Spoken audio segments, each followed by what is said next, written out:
Wa ba'd. Kaum muslimin, kaum muslimat, rahimani wa rahimakumullah. Kita melanjutkan kembali kajian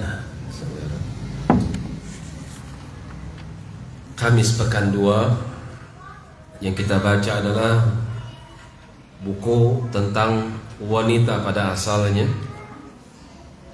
tapi bermanfaat juga untuk kaum rijal, laki-laki.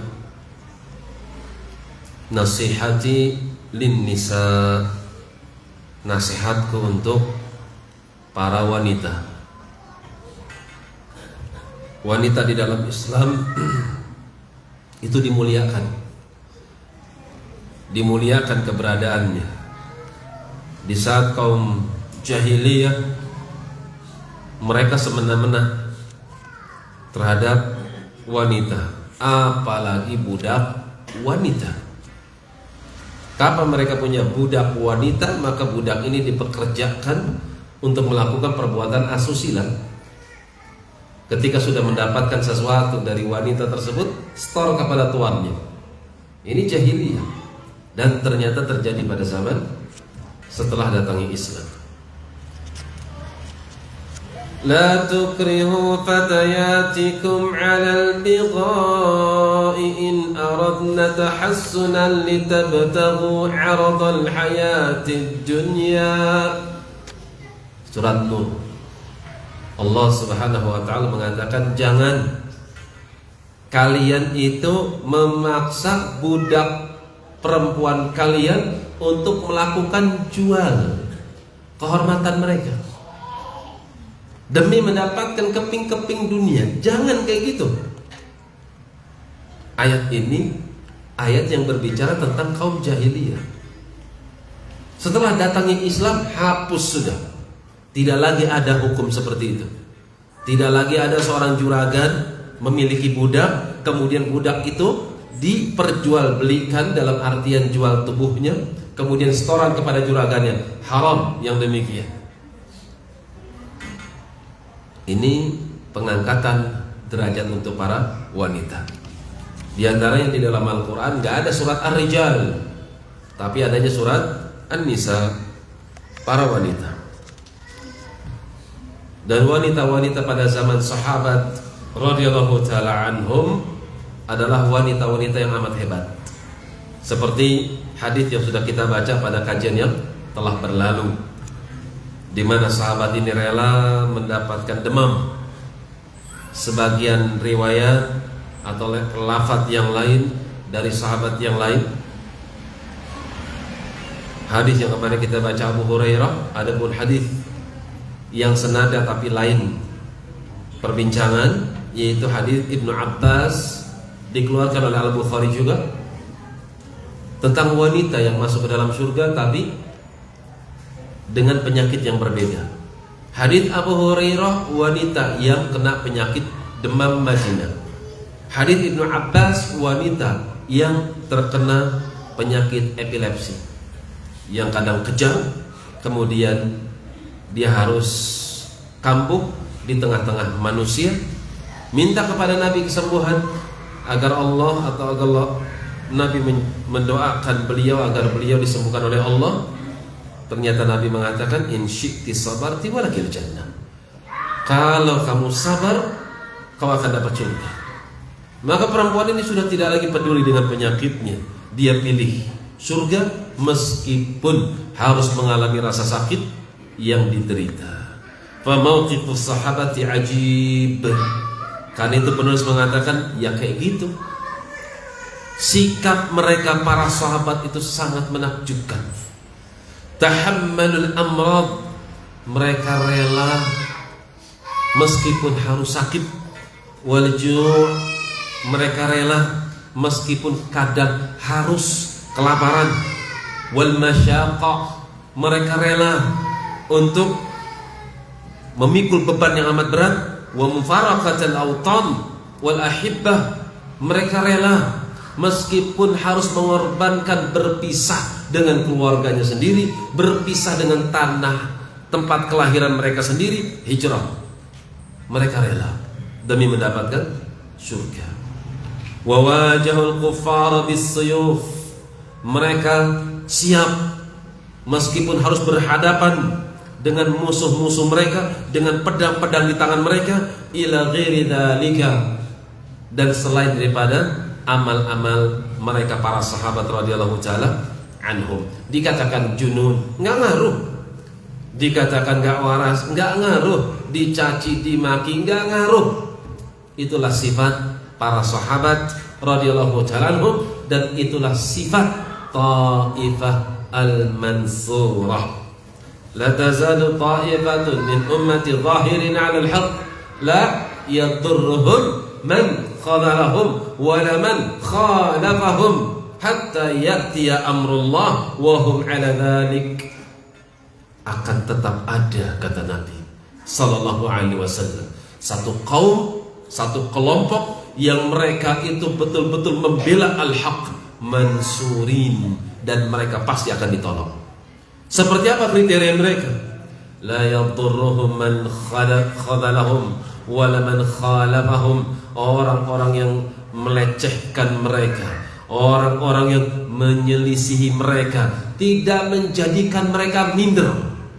Dikatakan teroris enggak takut, dikatakan kadrun enggak minder, mau dikatakan apa-apa enggak peduli. Loh, kenapa enggak peduli? Orang ikhlas mau diapain lagi? Dia beramal untuk Allah. Urusan mereka ridho, ya urusan mereka. Sebaliknya, urusan mereka enggak ridho, urusan mereka. Yang dia cari bukan pujian manusia, dan dia enggak takut dicaci sama manusia. Itulah Taifah al-Mansurah. Yang Nabi katakan kelompok ini adalah kelompok yang ditolong, dan mereka punya sifat-sifat yang amat nampak pada diri mereka. La yadurruhum, tidak menjadikan mereka gentar menghadapi man khadalahum, orang-orang yang mengejeknya, orang-orang yang melecehkannya, wala man khalafahum, dan mereka enggak takut ketika banyak manusia menyelisihi amal perbuatan mereka. Enggak takut. Sampai kapan? Hatta ya'tiya amrullah, sampai datang keputusan Allah, al-qiyamah.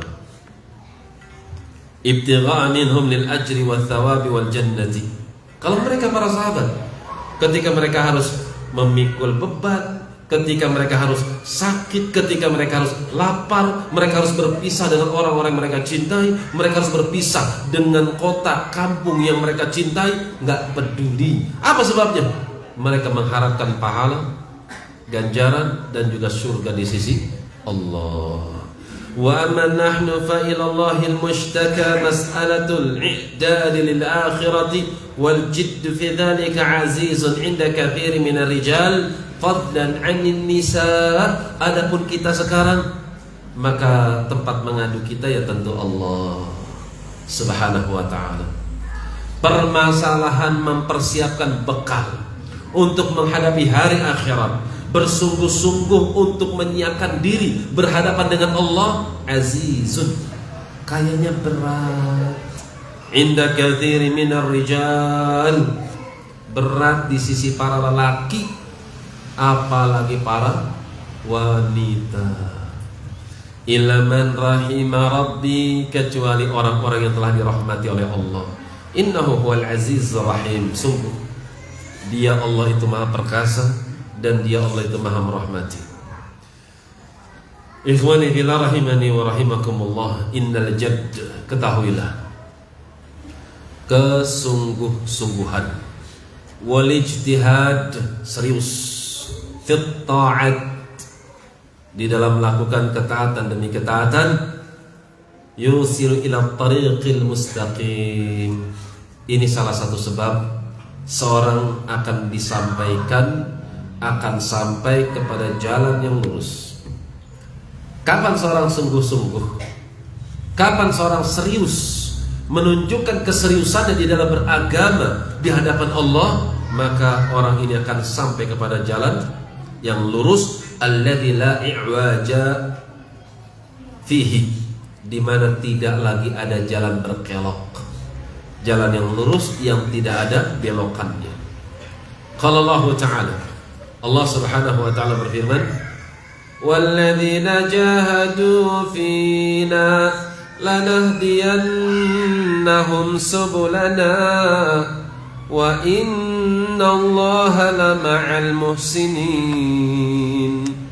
Dan orang-orang yang sungguh-sungguh di jalan kami, sungguh-sungguh di dalam salat, sungguh-sungguh di dalam ta'lim, sungguh-sungguh di dalam berinfak, sungguh-sungguh di dalam mencari surga Allah, lanahdiyannahum subulana, aku pun akan sungguh-sungguh menunjukkan orang tersebut kepada jalan yang akan menghantarkan kepada surga. Bergantung dengan amal perbuatan. Kapan orang sungguh-sungguh, maka Allah memberikan balasan dengan sungguh-sungguh juga. Kapan seorang meninggalkan Allah, Allah juga akan meninggalkan orang tersebut. Adil namanya. Wa innallaha lama'al muhsinin, dan sungguh Allah itu menyertai orang-orang yang berbuat ihsan. Ihsan kepada Allah, ihsan kepada makhluk. Ihsan kepada Allah adalah orang yang muraqabah, orang yang selalu merasa diawasi oleh Allah. Itu ihsan. Ihsan kepada Allah level tertingginya, dia beribadah kepada Allah seolah-olah dia menyaksikan Allah ada di hadapannya.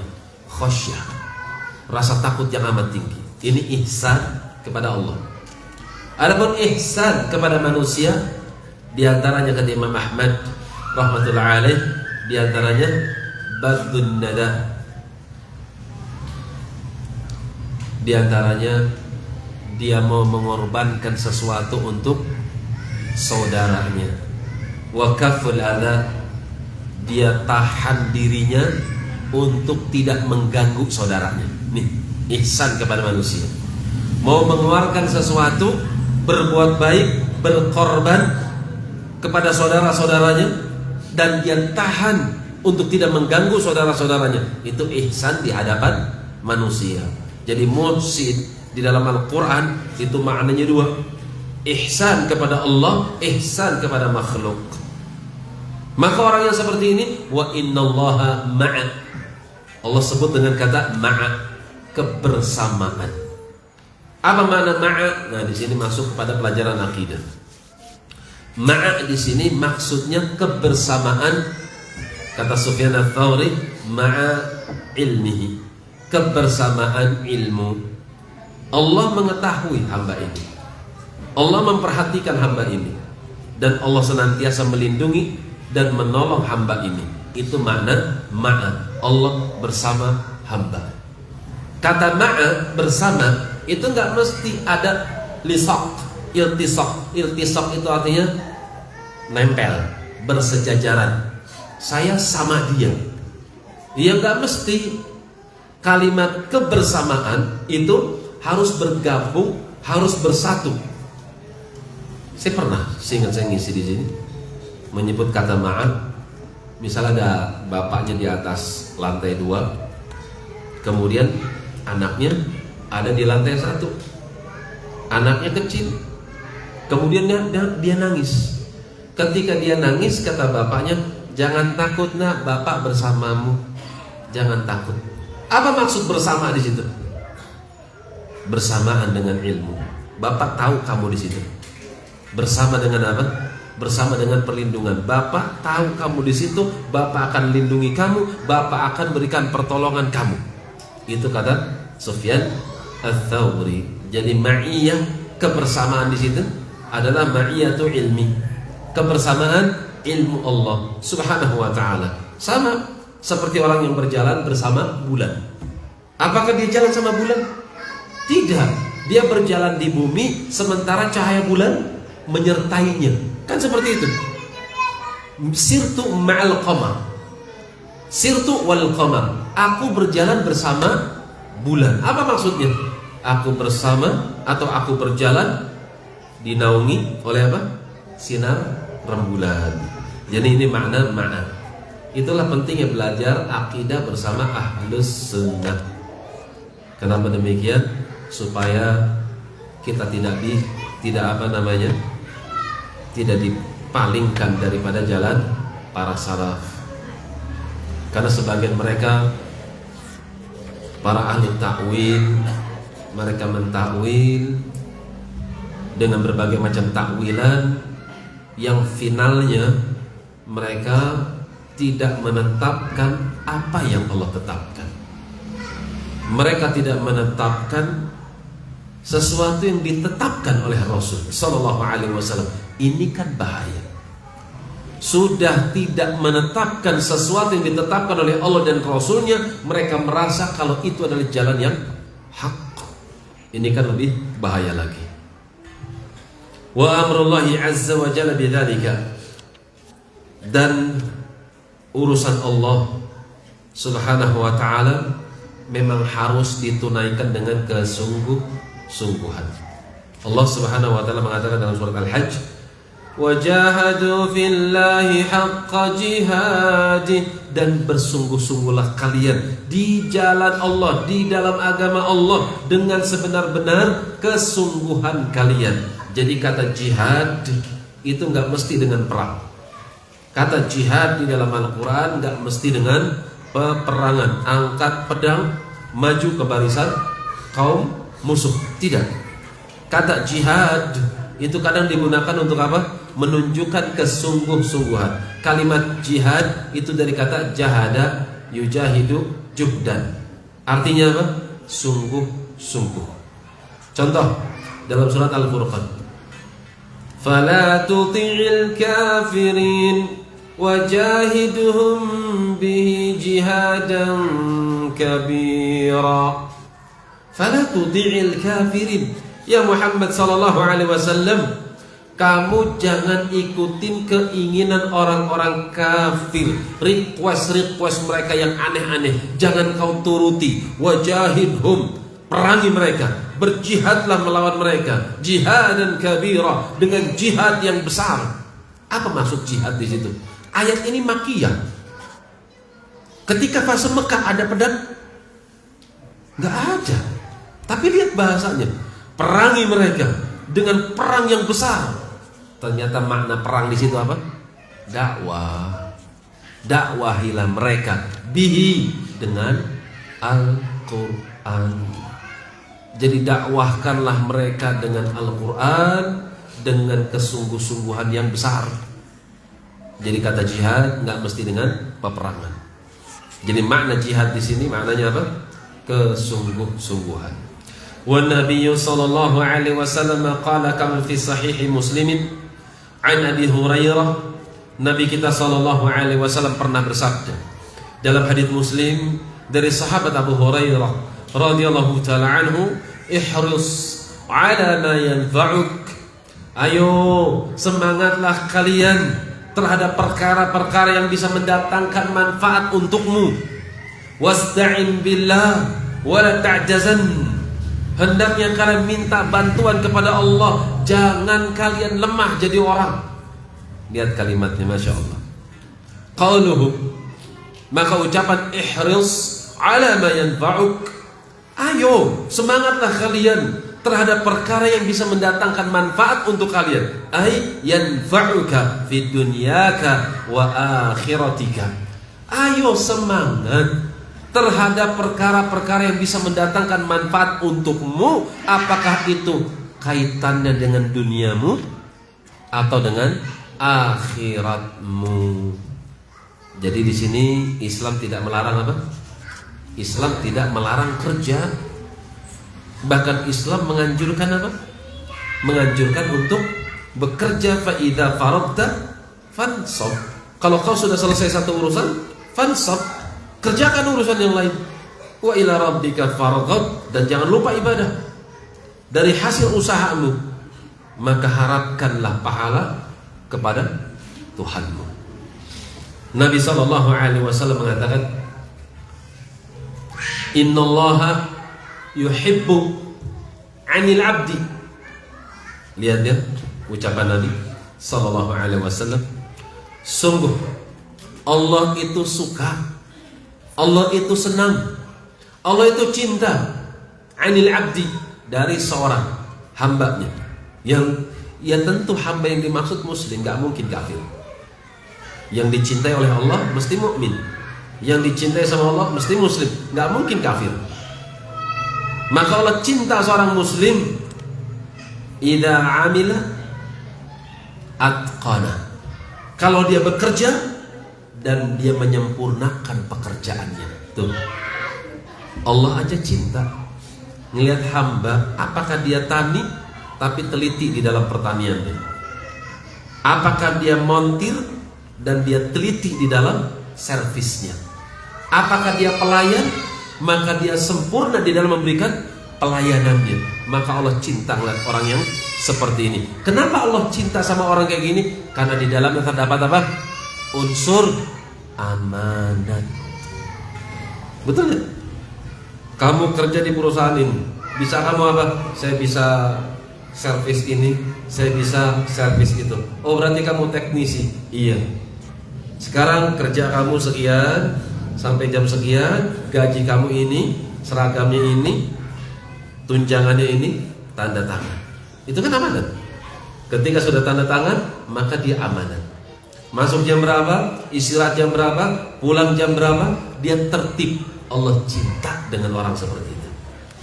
Ketika dia bekerja semampunya, dengan keseriusan, dengan kesungguh-sungguhan, maka Allah cinta melihat hamba seperti itu. Loh, kenapa? Amanat. Karena Allah pernah menawarkan amanat kepada langit dan bumi. Allah pernah menawarkan amanat ini kepada gunung. Ini makhluk-makhluk yang besar. Mereka angkat tangan. Mereka nggak mau mengemban amanat ini. Lakukan ini, jangan lakukan itu, kau mendapatkan sesuatu. Nggak mau langit, bumi nggak mau. Inna aradna al-amanata 'ala as-samawati wal jibali fa'abaina an yahmilnaha. Aku telah tawarkan amanat ini sebelumnya kepada langit-langit, kepada bumi, kepada gunung. Fa'abaina. Mereka pada nggak mau. Kenapa mereka nggak mau? Apakah mereka bermaksiat? Wasfaqna, mereka nggak mau karena mereka takut sama Allah Subhanahu wa taala.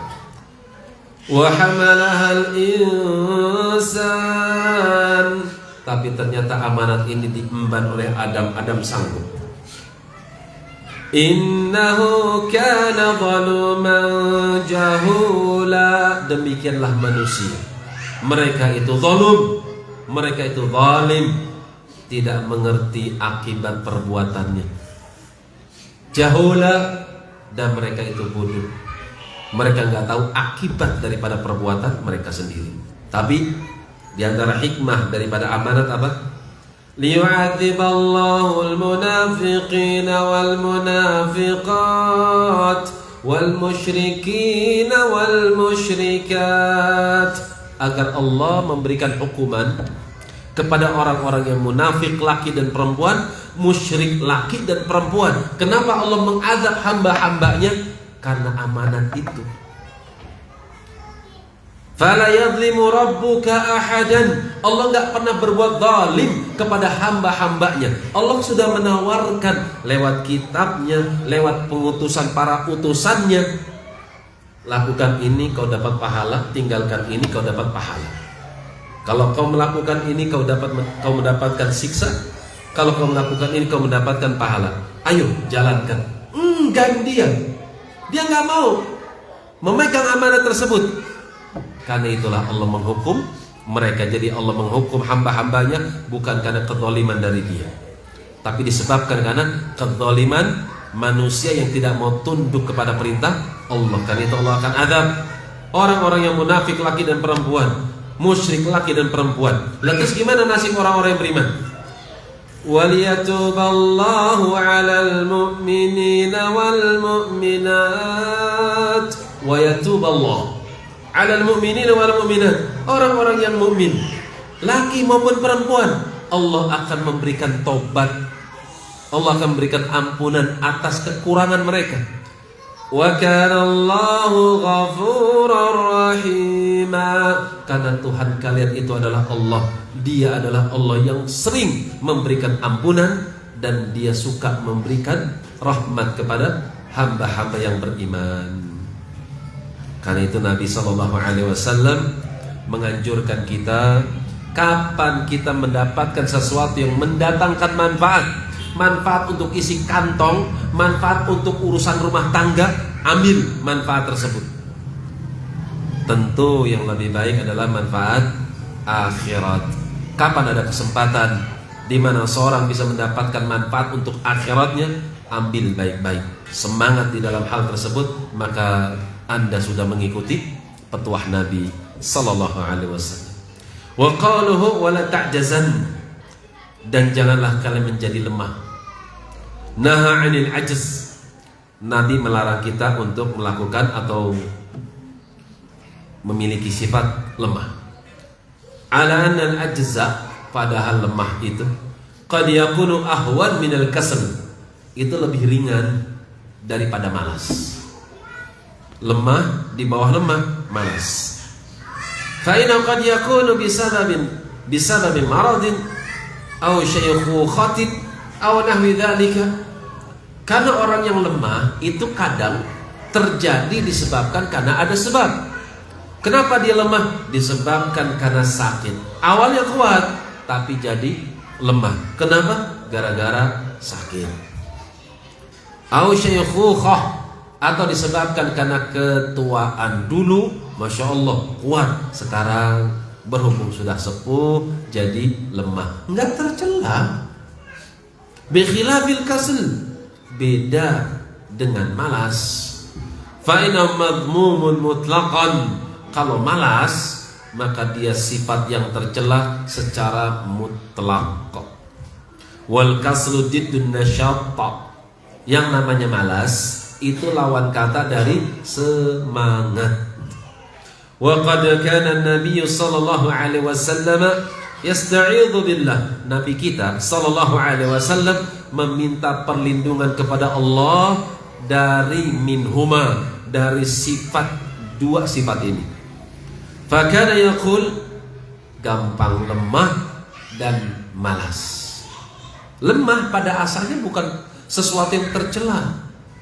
Tapi kalau orang gampang lemah, ini kan akan menjadikan dia terluput dari sekian banyak kebaikan.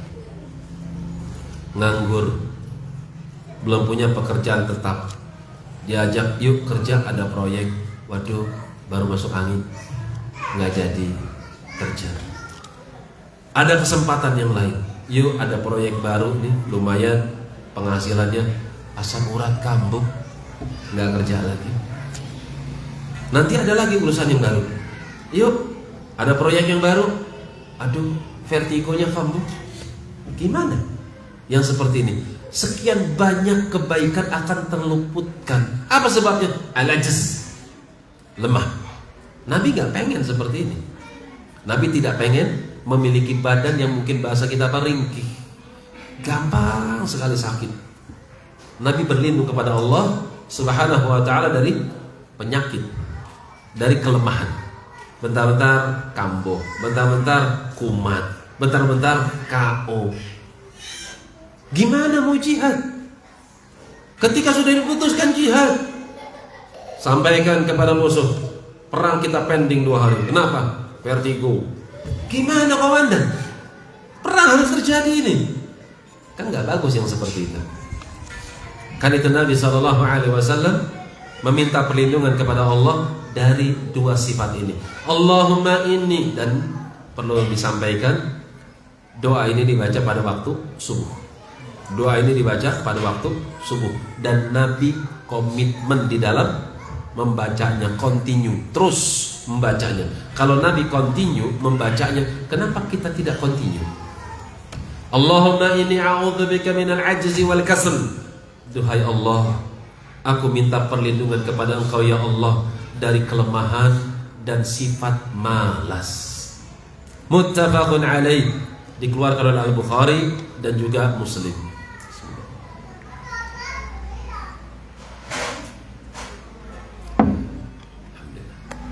Min hadits Anas, dari hadis Anas radhiyallahu taala anhu. Wa qad dzakara Ibnu Al-Qayyim fi Miftah Daris Sa'adah. Ibnu Al-Qayyim menyebutkan, menyinggung hadis ini di dalam kitabnya Miftah Daris Sa'adah. Miftah kunci, dar rumah, sa'adah kebahagiaan. Sahih.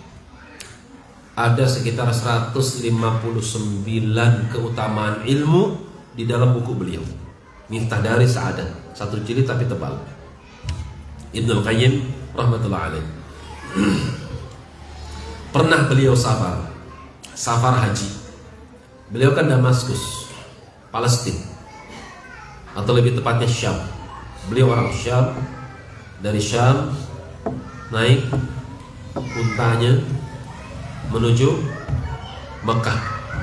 1 bulan perjalanan haji. Apa yang beliau lakukan? Sambil nulis buku. Kemudian setelah haji, beliau kunjungi tempat-tempat yang perlu dikunjungi. Kembali ke rumahnya, Damaskus, Syam. Jadi bukunya. Tebak berapa jilid bukunya? Saya kasih tahu judulnya. Zadul Ma'ad. Zad bekal, Ma'ad kampung halaman. Masya Allah. Orang safar otaknya apa? Bekal, ya enggak? Tapi safarnya luar biasa. Bukan safar dunia, tapi safar akhirat. Inilah bekal untuk negeri akhirat. 4 jilid. 1 jilidnya Masya Allah sekitar 350 halaman. Di akhir kitab beliau minta uzur. Ana a'tadzir, saya minta uzur, mohon dimaafkan kalau saya menyebutkan hadis, tapi ternyata hadis tersebut tidak ada referensinya. Saya minta maaf, saya menyebutkan hadis, tapi mungkin saya tidak menyebutkan referensinya, karena saya sedang menulis buku ini ketika saya sedang safar. 4 jilid kitab, kata Syekh Muqbil rahimahullah ta'ala, min ahsani al-kutub as-sirah, termasuk kitab sirah yang paling terbaik. Yang di tangan kita kan Sofiyur Rahman, ya kan? Ringkes. Kan itu terbaik buat orang sekarang. Kenapa? Karena modelnya instan, yang kecil tapi padat kan gitu. Tetapi kalau dari segi kekuatan ilmu, kekompletan, kesempurnaan, maka lebih bagus Ibnul Qayyim. Sampai pedang-pedang Nabi disebutin nama-namanya, sampai tombak Nabi disebutin namanya, sampai imamah Nabi, sampai piring Nabi, semua ditulis sama Ibnul Qayyim lewat hafalannya. Kapan ditulis? Ketika safar. Kalau kita safar ngapain? Masya Allah. Gunung tuh. Masya Allah. Sibuk dengan gadgetnya. Ini Ibnul Qayyim rahimahullah ta'ala. Dalam kitab Miftah Dari Sa'adah pun Masya Allah, 1 jilid tapi Masya Allah berbobot. Saya pernah sedikit membaca, Masya Allah. Ada beberapa kisah-kisah menarik tapi memberikan fawaid. Contoh, ada orang ateis masuk sebuah rumah makan, mat'am, di mana di situ banyak orang muslim, dan dia ngejek. Siapa yang menciptakan? Yang menciptakan jelas Allah Subhanahu wa ta'ala. Dia katakan lah, tidak ada pencipta selain Allah. Siapa? Saya. Apa yang kau ciptakan? Tunggu sebentar. Saya punya benda. Benda ini aku akan ciptakan. Dari benda ini aku akan ciptakan daging. Dari daging, bangkai, kemudian dia taruh di peti. Berapa lama proses penciptaan? Kalau Tuhan kalian Allah, katanya 6 hari. Saya 3 hari bisa menciptakan makhluk ini. Nanti kita janjian ketemu di sini. Kotak ini disegel. Kemudian ketika kembali sesuai dengan waktu yang telah ditentukan, kita buka bersama. Daging berubah jadi apa? Belatung. Ada belatungnya. Lihat, ini ciptaan saya. Saya menciptakannya. Berarti bukan hanya Tuhan kalian Allah yang menciptakan, saya pun sanggup menciptakan. Lihat apa yang saya ciptakan. Saya menciptakan dud. Dud itu semacam binatang, ya belatung, bahasa kita belatung. Ternyata ada anak TPA yang biasa ngaji TPA itu datang dan membantah. Nggak perlu orang cerdas. Anak TPA ngebantah ateis. Antum tahu bagaimana cara dia bantah? Pakai satu ayat dalam surat Tabarak. Bunyi ayatnya, Ala ya'lamu man khalaqas samawati wal ard, atau Ala ya'lamu man khalaqa, bukankah, atau ala, tidakkah kau tahu, ya'lamu man khalaqa, yang maha menciptakan segala sesuatu, dia pasti tahu apa yang diciptakannya. Itu bunyi ayatnya. Kemudian anak ini bertanya, Ami, Om, kalau kamu penciptanya, saya mau tanya,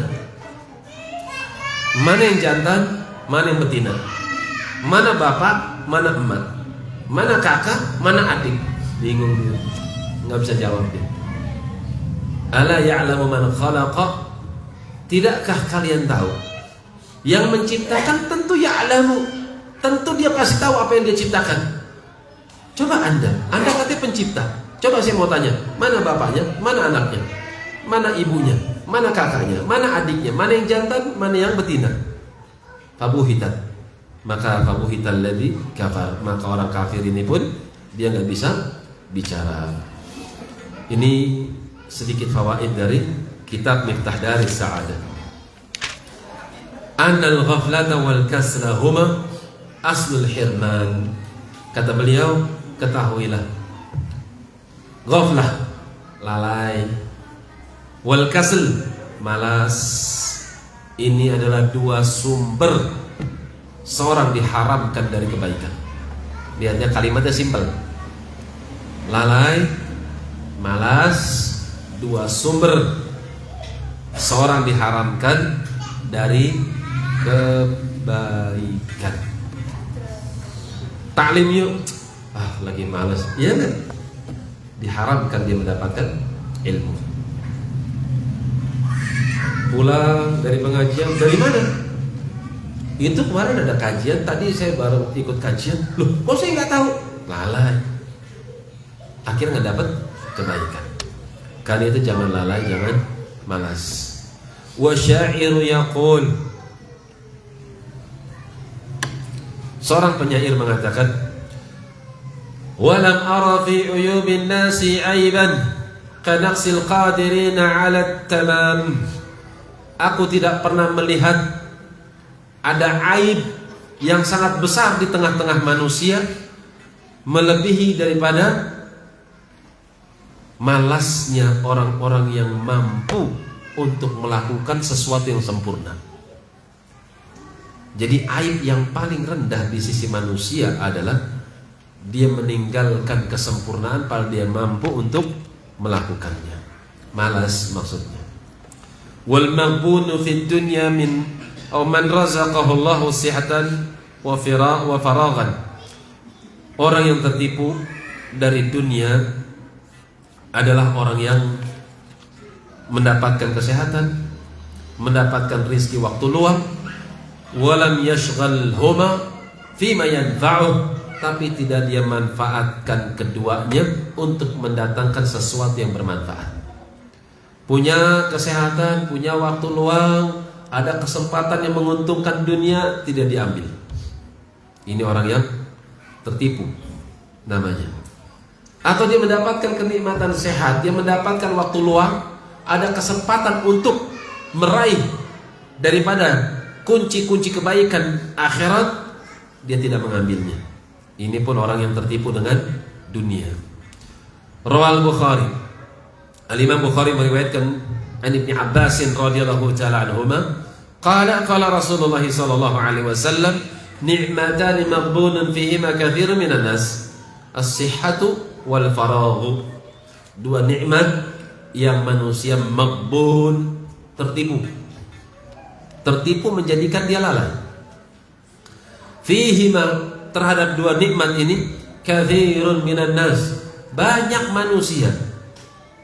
Hadis ini mengatakan banyak manusia, bukan kebanyakan manusia. Artinya banyak manusia yang lalai, tapi banyak juga manusia yang tidak lalai.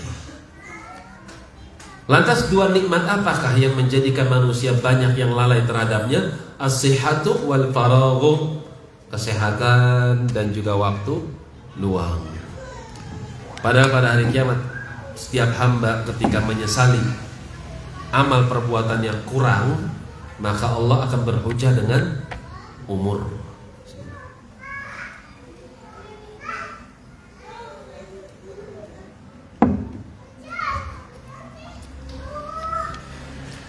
وهم يصطرخون فيها ربنا أخرجنا منها.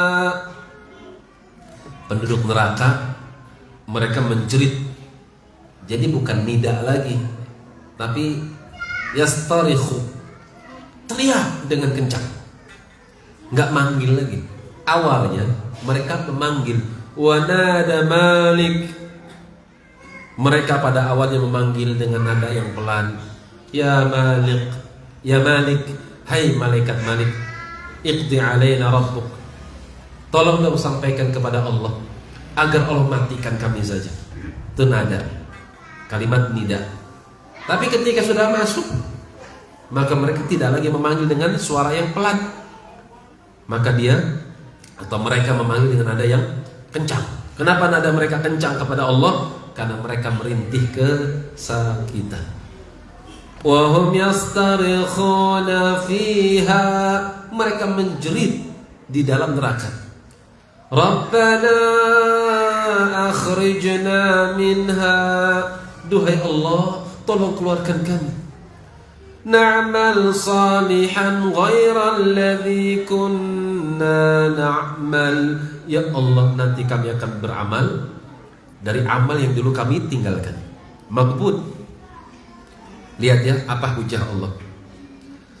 Awalam nu'ammirkum ma yatadhakkaru fihi man tadhakkaru wa ja'akumun nadhir. Kan udah aku kasih umur sama kalian. Bukankah aku sudah kasih usia? Kan aku sudah kasih modal sama kalian, sehingga kalian bisa ngambil pelajaran. Seperti sebagian hamba-hambaku saja, mereka bisa ngambil pelajaran. Kenapa kamu tidak?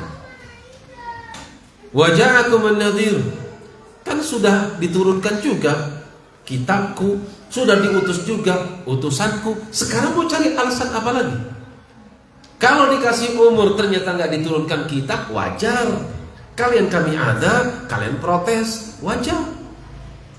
Kalau diutus utusan, diturunkan kitab, ternyata kalian tidak punya umur, kemudian aku adab kalian, wajar kalau kalian protes. Usia kalian kan dihitung ketika usia baligh. Ada yang laki-laki umur 15, ada yang umur 14 sudah baligh, ada yang 16 baru baligh, baru ditulis catatan kebaikan dan keburukannya. Apakah masa-masa usia seperti itu belum cukup untuk kau ambil pelajaran? Ketika kau melakukan dosa umurmu 10, kan belum dianggap.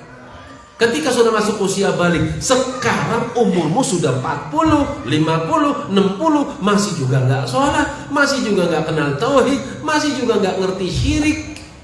Akhirnya kau terjatuh kepada kesyirikan, akhirnya kau beribadah kepada Allah tidak dibangun di atas kalimat tauhid, ikhlas, la ilaha illallah. Wajar kalau kau masuk ke dalam neraka. Maka Allah Subhanahu wa taala enggak menerima permohonan mereka. Maka Allah cuma mengatakan fadzuku fama lidh-dhalimin min nasir. Udah rasain aja. Sudah rasakan saja adab ini. Maka sungguh orang-orang yang zalim sekali-kali mereka tidak akan pernah punya penolong. Kan itu jangan sampai terluputkan dua hal ini. Kapan kita sehat, manfaatkan waktu sehat. Kapan kita punya waktu luang, manfaatkan waktu luang untuk mengambil apa? Manfaat dunia dan juga akhirat. Qala al-Hafidh Ibnu Katsir, berkata Imam Ibnu Katsir. Siapa namanya Ibnu Katsir? Ada yang tahu?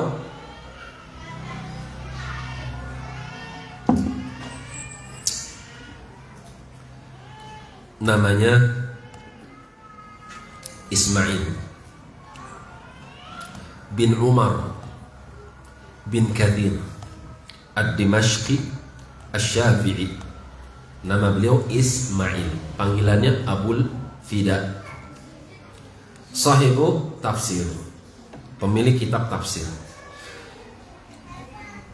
Fi ma'na hadzal hadits 'inda qawlihi, beliau berkomentar tentang hadis ini ketika menafsirkan firman Allah, "Tsumma la tus'alunna yawma idzin 'anil na'im."